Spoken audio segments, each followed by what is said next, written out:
et la réforme des retraites qui arrive dans l'hémicycle de l'Assemblée nationale.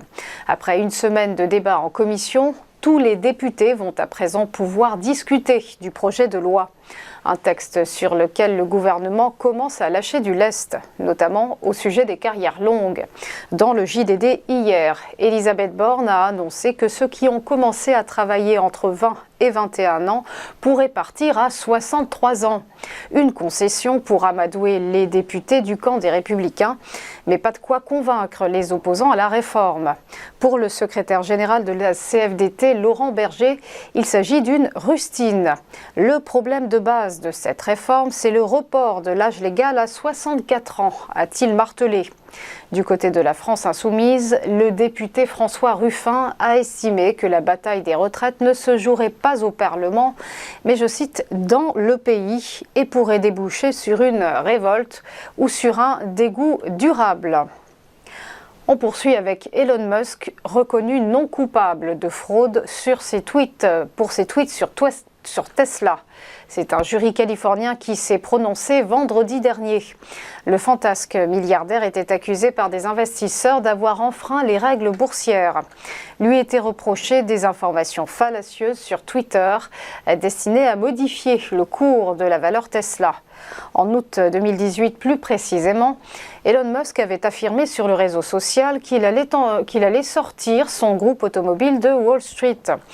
Un effet d'annonce qui avait fait bondir le titre Tesla de 11% avant de décliner les jours suivants. Une victoire juridique donc qui signe un répit pour le multi-entrepreneur, actuellement pris dans une tourmente au sein de plusieurs de ses entreprises. Terminons par le chiffre du week-end. 13 500 €, c'est le montant du copieux bonus offert par Ferrari à ses employés. À bénéfice record, prime exceptionnelle. Pas de quoi s'offrir une Ferrari, certes, mais un bonus en hausse de 12,5% depuis l'an passé. L'ensemble des 5 000 employés du constructeur italien de voitures de luxe est concerné. Les ventes de la marque au cheval ont bondi de 20% en un an. Le patron de Ferrari, Benedetto Vigna, a d'ores et déjà prédit des résultats inédits pour 2023. On en vient au point bourse et le rappel de la clôture des marchés vendredi dernier. Des places européennes en ordre dispersé, avec un CAC 40 qui s'est rehaussé de plus 0,94%, terminant à 7 233 points. À Francfort, en revanche, le DAX a cédé moins 0,21% à 15 476 points. Et à Londres, le FTSE s'est étoffé de plus 1,04% à 7 901 points. Record de clôture pour l'indice britannique tiré par les bénéfices records de Shell.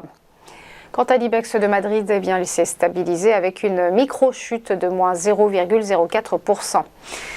À Wall Street, les indices ont vu rouge après le bon rapport sur l'emploi américain, en mode good news, bad news, avec les espoirs d'un ralentissement du resserrement monétaire qui s'éloigne.